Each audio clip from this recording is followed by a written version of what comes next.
Assalamualaikum warahmatullahi wabarakatuh. Selamat pagi, salam sejahtera buat kita semua ya. Nah, di hari yang berbahagia ini kita kembali mempelajari teks cerita hikayat yang ketiga, masih dengan Bapak Guru Bahasa Indonesia SMA Islam Plus Askia. Nah, minggu lalu kita sudah belajar tentang nilai-nilai dalam cerita hikayat yang kedua. Di sana kita bisa mereview kembali bahwasanya di dalam cerita hikayat ini terdapat beberapa nilai seperti nilai budaya, nilai edukasi atau pendidikan, nilai agama, moral, dan juga nilai-nilai sosial ya. Nah, hari ini kita akan menekankan pada bagian gaya bahasa ya, atau majas kalau kita biasa mempelajarinya ya, disebut dengan majas. Nah, di dalam cerita hikayat ini juga sering menggunakan gaya bahasa. Nah, kita lihat gaya bahasa apa saja yang digunakan di dalam cerita hikayat. Nah, sebelum itu kita lihat dulu apa itu definisi dari gaya bahasa. Gaya bahasa adalah bahasa kias yang digunakan untuk menciptakan efek atau kesan. Ya, kias itu maksudnya adalah konotasi ya, konotatif atau kata-kata yang tidak digunakan secara sungguh-sungguh. Atau kata itu digunakan untuk menghaluskan atau mengkasarkan suatu kalimat. Kemudian di sini Bapak bagi atas beberapa bagian. Yang pertama ada majas pertentangan. Ya. Nah, di sini majas-majasnya majas yang sering digunakan ya di dalam cerita hikayat. Yang pertama adalah majas antitesis. Ya, apa itu majas antitesis? Yaitu majas yang berlawanan arti untuk melukiskan suatu keadaan dengan kepaduan kata. Contohnya, miskin kaya, cantik buruk, di mata Tuhan tetap sama, ya. Nah, di sini antitesisnya itu apa? Ya, antara miskin dan kaya. Ya, ini kan dua hal yang sangat berbeda ya, antara miskin dengan kaya, cantik dan buruk, tinggi rendah, panjang pendek, ya. Tua muda itu merupakan majas antitesis. Kemudian yang kedua adalah majas paradoks. Apa itu majas paradoks? Majas yang melukiskan suatu keadaan seolah-olah berlawanan arti karena objeknya berbeda, ya. Contohnya di sini kita lihat, di tengah hiruk pikuk ibu kota, aku merasa sunyi, ya. Nah, di sini kita lihat hiruk pikuk itu kan sama dengan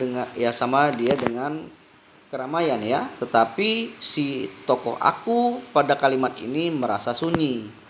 Ya. Nah, ini kan seperti antitesis juga, tetapi tidak dinyatakan langsung, ya. Tapi dialami secara langsung oleh tokoh aku.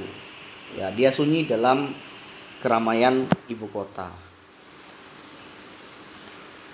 Kemudian yang kedua adalah majas sindiran. Di sini yang pertama ada majas ironi, ya. Majas ironi adalah majas yang melukiskan keadaan yang menyatakan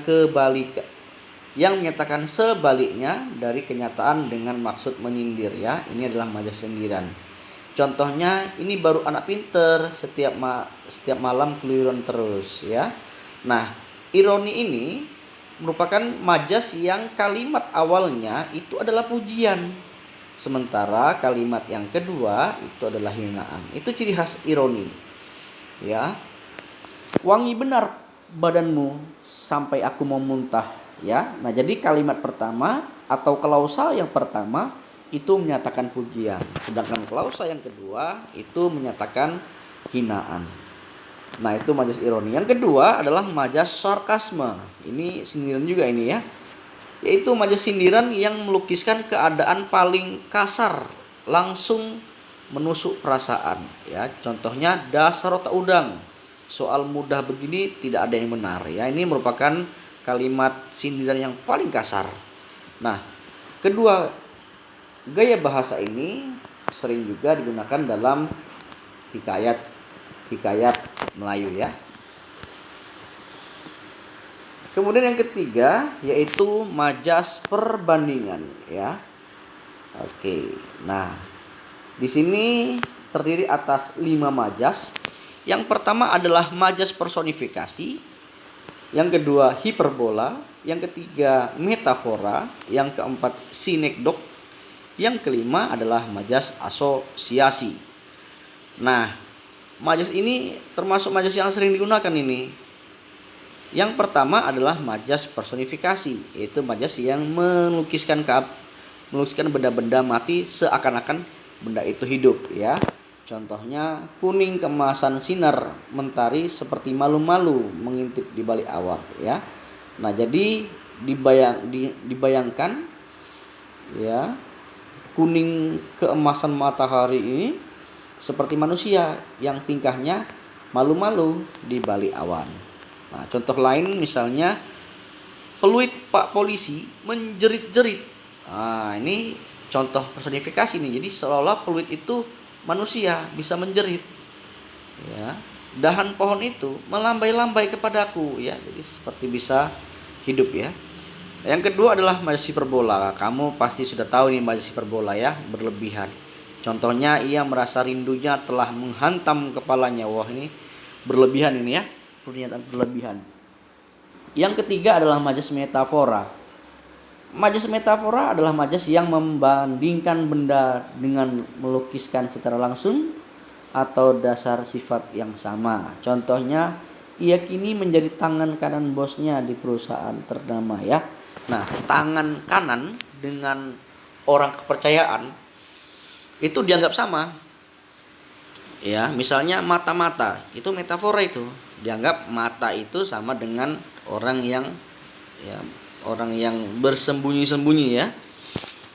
Yang keempat adalah sinekdok. Sinekdok ini dibagi dua, ada pars pro toto dan yang kedua adalah totem pro parte. Kalau majas pro toto ini adalah majas yang melukiskan keadaan sebagian untuk semuanya.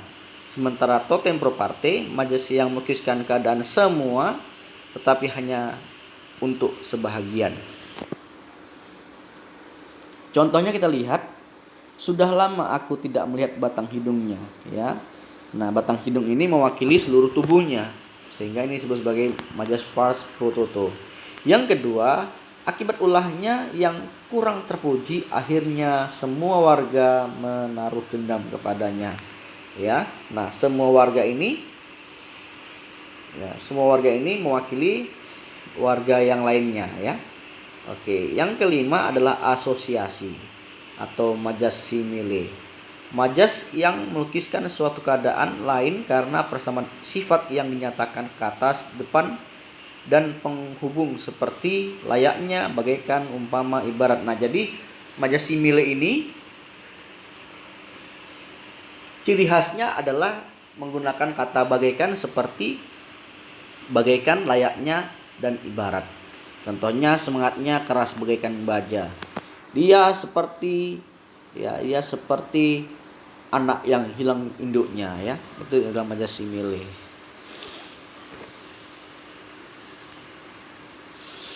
Kemudian majas penegasan. Di sini ada majas retorik, klimaks, repetisi, dan pleonasme ya.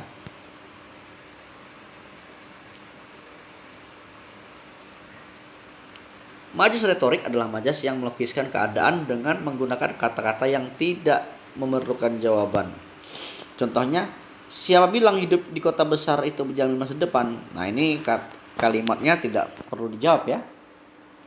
Semua orang sudah tahu jawabannya apa. Yang kedua adalah majas klimaks. Majas yang melukiskan keadaan secara berturut-turut dari awal sampai keadaan puncak. Contohnya, segala yang bernama masa lampau hari ini maupun jelang esok akan tergambar sebagai sebuah potret.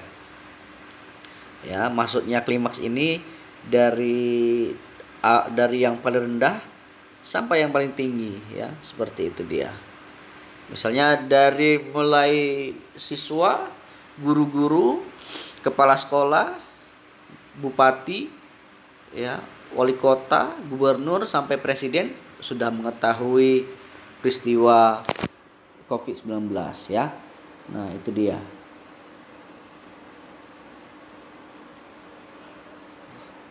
Nomor 3 yaitu majas repetisi. Adalah majas yang melukiskan suatu keadaan dengan pengulangan kata-kata yang digunakan dalam kalimat ya. Contohnya kalimat dialah yang kutunggu, dialah yang kunanti, dan dialah yang kuharapkan. Nah, kata-kata dialah ini diulangi dalam sebuah kalimat, maka dikatakan sebagai majas yang repetisi. Kemudian yang keempat, majas pleonasme, yaitu majas yang melukiskan keadaan dengan kata-kata yang sebenarnya tidak perlu atau berlebihan. Contohnya ia bergegas maju ke depan, ya. Ini sama seperti masuk ke dalam, mundur ke belakang, ya. Naik ke atas, turun ke bawah. Ini majas pleonasme yang berlebihan.